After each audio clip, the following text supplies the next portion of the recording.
Our cities are engines of opportunity, but for many working families and individuals, the cost of living near their jobs is a daily struggle. With rising transport costs and many hours in a day being lost to just getting to and from work, there is considerable stress on the South African workforce, which affects their well-being and productivity. What if there was another option? Not a free house, not a mortgage, but a safe, well-managed and affordable place to rent. In this episode of Breaking New Ground, we explore the world of social housing.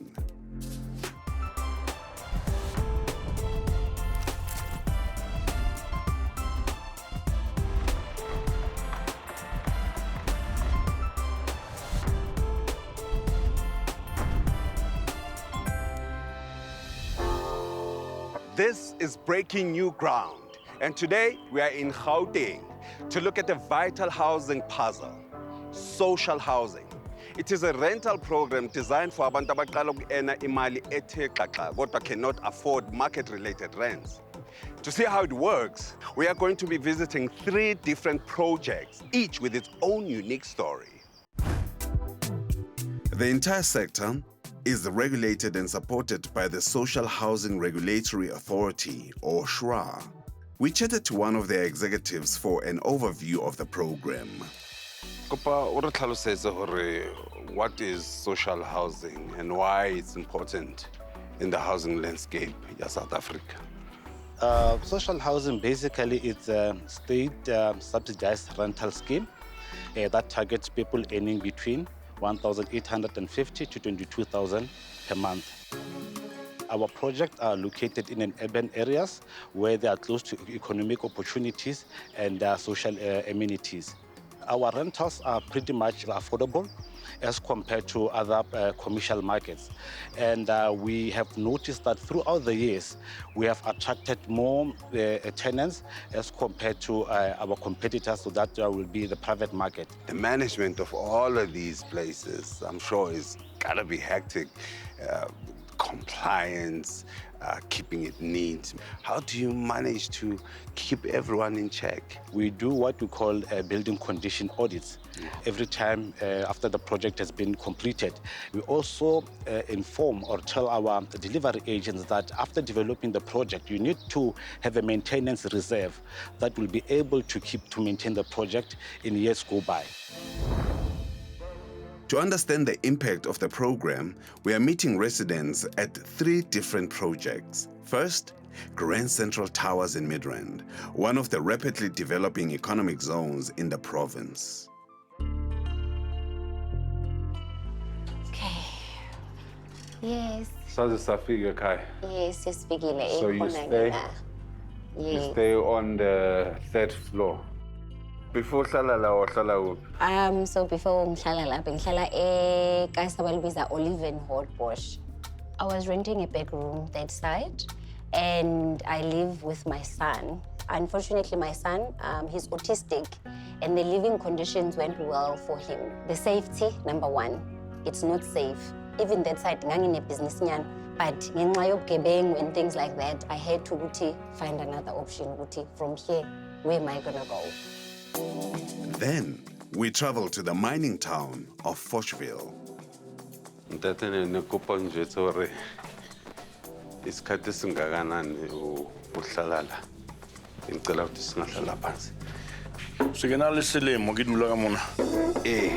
One year and a month, I think, yeah. Yini ekwenze ukuthi uzohlala kule ndawo efana nalena? So bagasena ngisifumane ka lebaka convenience le safety. Ke tloa Krugersdorp. But it's a consulting work for the mine tsa haufinyane mona. Merafo. And the mining here, so you think your normal day's work starts at 3:30 in the morning. So utloa Krugersdorp ke travel 65 kilometers get Lemona for 3:30 in the morning. I safe. How in winter it gets so dark. How only the pothole. And finally, Townslands Marabastad, an inner city project in Tshwane. Siselina siyabonga ukusamukela endaweni yakho. Thank you very much. Before you stayed here, where were you guys staying and how were the conditions there? Firstly, I was staying at my mom's house. So, and then I moved to feel that I'm growing up. I decided to go to the rooms. Then stay there, and then financially I was down. Then I go back to the Nkandla. It's a rural area. Why Nkandla? Yes, lapha kuhlala imikhukhu like. Oh, yes. Nkandla. No, we call it Nkandla next to Roslyn. Oh, ngase Roslyn. Yes.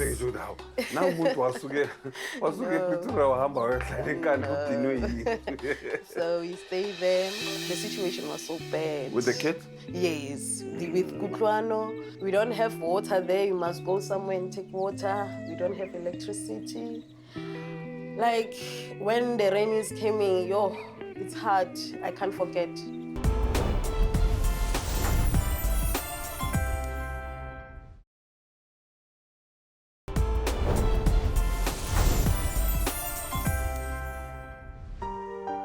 Each project is managed by a different type of social housing institution. In Midrand, Grand Central Towers was developed by an Other Delivery Agent, or ODA. Grand Central Towers is fairly new. We're just heading now for the 2-year mark.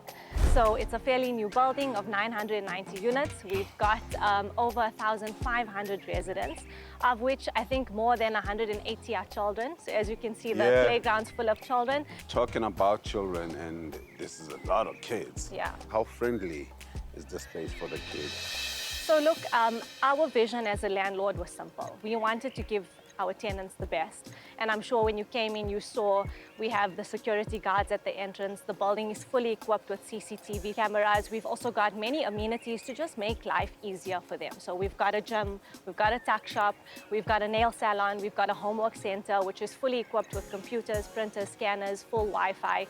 So it gives them an access to opportunities that they never had before. You know? And all of these, I must add, that are run by tenants of Grand Central.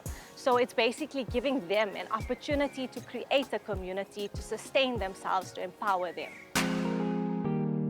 Look, Nimrod, I must say a project like this isn't successful without strong partnerships.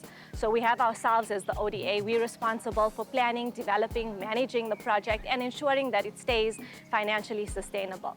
We then have the Shra, the Social Housing Regulatory Authority, who's been an incredible partner, holding our hands from the time of issuing the consolidated capital grant till today. You know, they make sure we comply with applicable laws and regulations. And then we have Nedbank, who's basically supported our vision and provided us with the debt funding to basically bridge the gap between the equity and the grant. You know, so it's partnerships like these that make Grand Central Towers possible. And then also on the ground, we've got our appointed managing agent, Zalri Property, so they make sure that things run smoothly. We've got Trinity, our building manager, who's on the ground all day, in touch with all the tenants, making sure that they're happy. You know, and if I had to sum up Grand Central Towers, you know, I'll basically say to you that it's testament to what happens when you have government support, private sector expertise, and strong management. You know, you come together to deliver not just housing, but dignity and hope for people of South Africa. The Foshville project is a similar public-private partnership. With what you are seeing here, you're not actually renting an apartment. You're renting a lifestyle.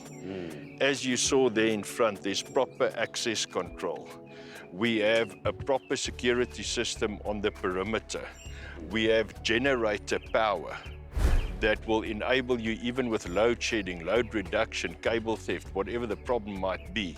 The whole perimeter, the access, everything is still secured. As you can see, we have solar geysers. So even if there is load shedding, you're not really affected by that because you still have hot water. We also have gas stoves.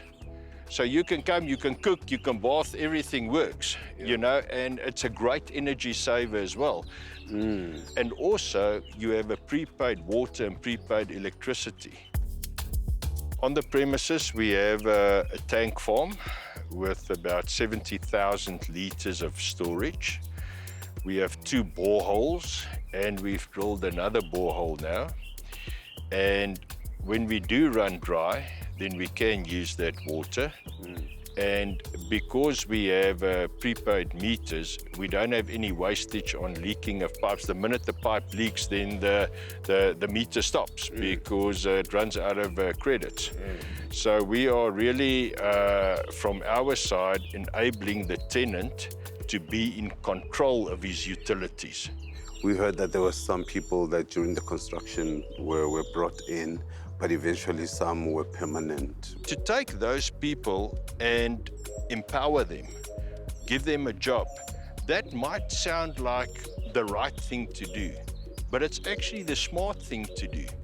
Because now you have people involved that was here from the beginning. Your maintenance guys, they know exactly where all the piping, all the bends, all the issues, you know, that was on site. They've experienced that. So the minute you have a maintenance issue, although everything is on your plans, that they can go and have a look, they know exactly where the things are, and they grow with the whole project.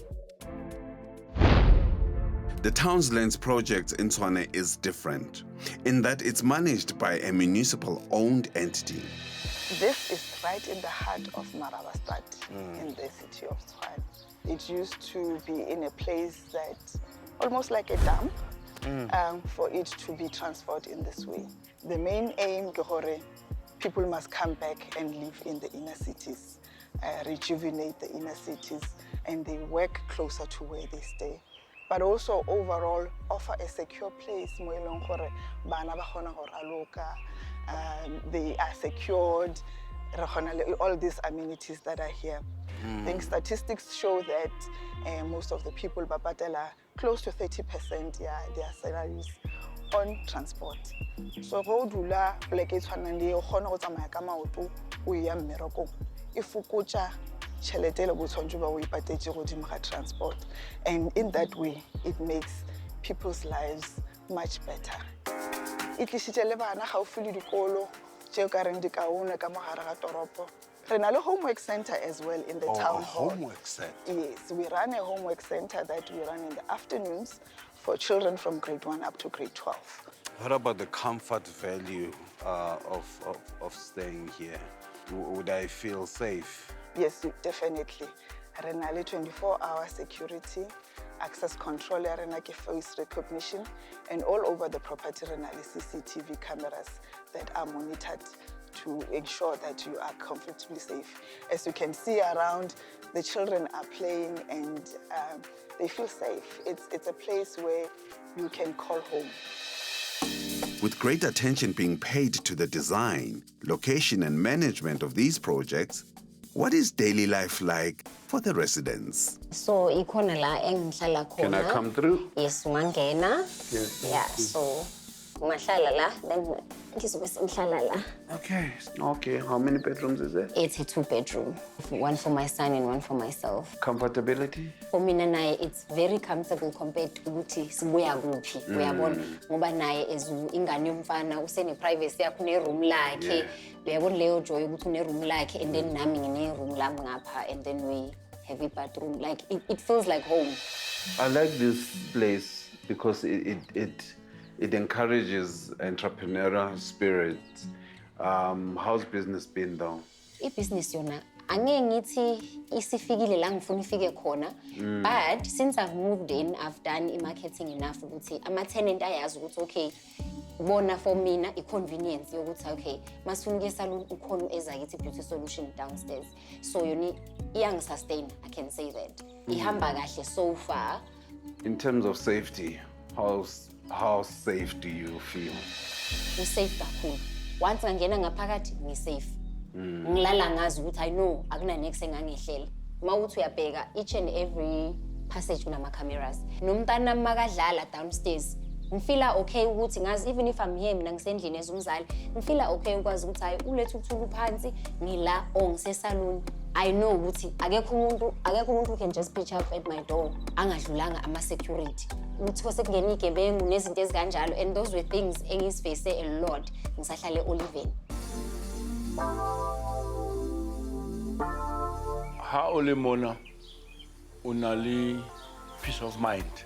You sleep like a baby. The safety in the past year, mona, there's not even been one single incident, crime that was reported. That alone is a bargain. And then the peacefulness of the area.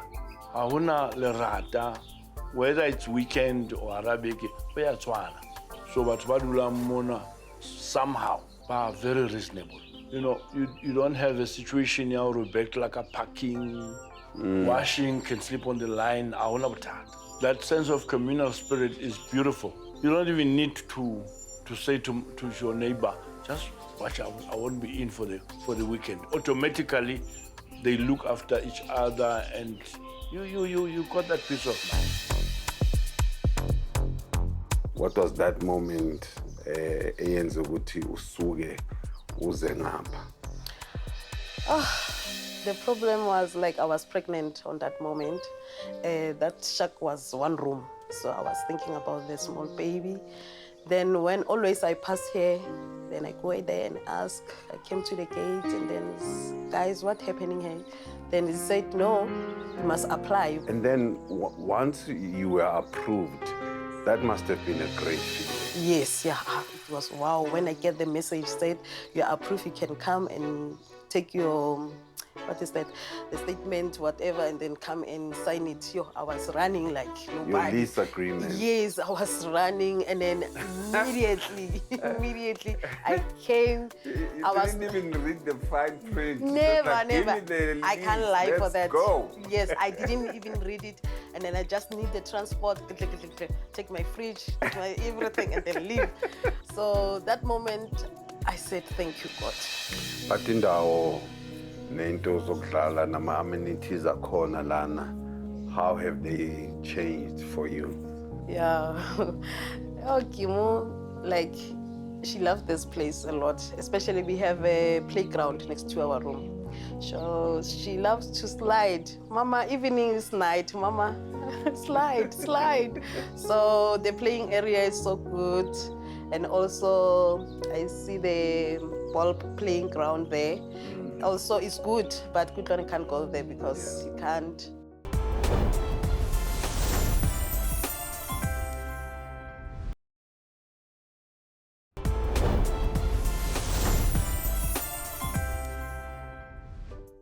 For this social housing model to work, it has to be sustainable. That means rent must be collected. We asked management about the challenge of non-payment. You know what's very important also to mention is that social housing is rental accommodations. Like as you walk in here today, it's clean, it looks nice, it feels nice, it's a safe environment. In order for us to keep that up, our tenants have to pay rent. You know, they've got to pay their rent, they've got to play their part so that we can play ours.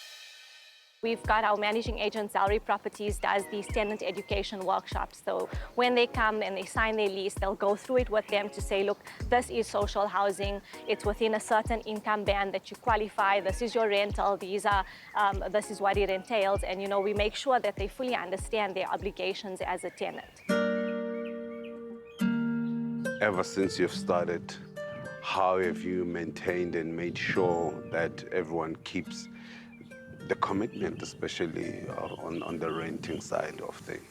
To maintain a complex like this properly, security, maintenance, mowing of the lawn, just the total upkeep is very expensive.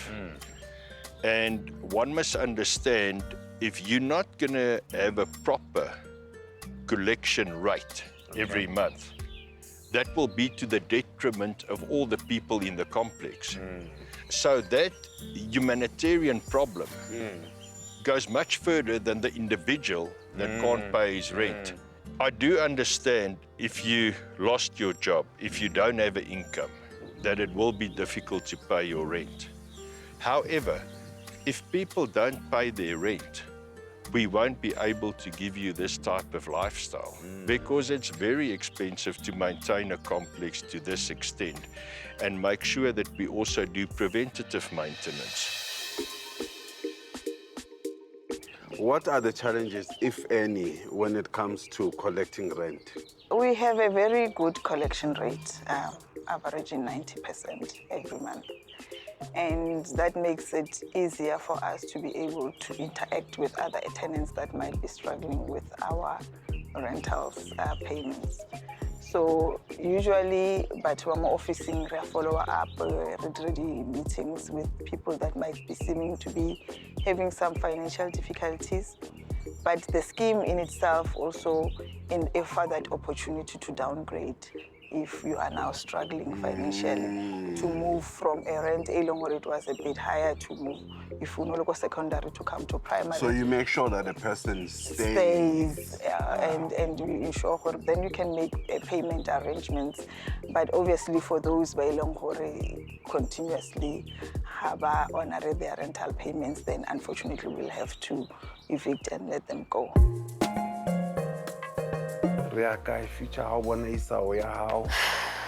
In my future, I wish my kids, they can have that light of living. And then I will take him to school because Kutlan is finishing now. I'm dreaming like he can get whatever he wants. Because he's doing the caps, it's not easy to get what he wants. And then so I wish my life can explore, then like in my future, like a humble one, the humble one, and then get there, get job, then feel free life. There's value for your money. There's value for your money. There's value for your money here. When you, just when you pay your rent, nobody bothers you. As an old person, you don't have the energy to run around and do small little things that are necessary. You just want to knock off, come back, open your laptop, you sit, you do your work. But I love the fact that the land is so huge and beautiful. You take a walk in the afternoons, you walk around, and you've done your exercise, you're covered, you relax. It's beautiful. Mina mangihlale Oliver nje ngizokwenza example i-midrand siyazi kule nto le edurayo makuthiwa midrand you're like oh my god mawucabanga i-midrand you're thinking 10,000 rand you're thinking oh my god sicabanga waterfall sinaleyo nto masisekazi sicabanga lokho but then with i-Grand Central ugovernment usenzele into yokuthi even thina i-affordability yethu low even if ngabe uhola a certain amount uyakhona ukuthi still uthole indawo safe where ungahlala. Today we visited 3 different projects from 3 different communities, all delivering on one vital promise: a safe, affordable, and dignified place to call home. My name is Nimrod Nkosi. Join us again next week on Breaking New Ground. This week on Breaking New Ground. Government saw it fit hore a re tseng batho ba rona ge ba beng ko plekeng tse leng gore ba ka gona dula ba tshameka ba bereka in one space. Kunama creche, kunama shopping centers, the schools. You can actually build your whole family here. Looking at the price that we're paying here, it's very reasonable, yes, I must say. Yini oyitholayo ukuthi uyayithanda ukuhlala la? Peace of mind, yes. That peace, just, Nkosi yami, trust me.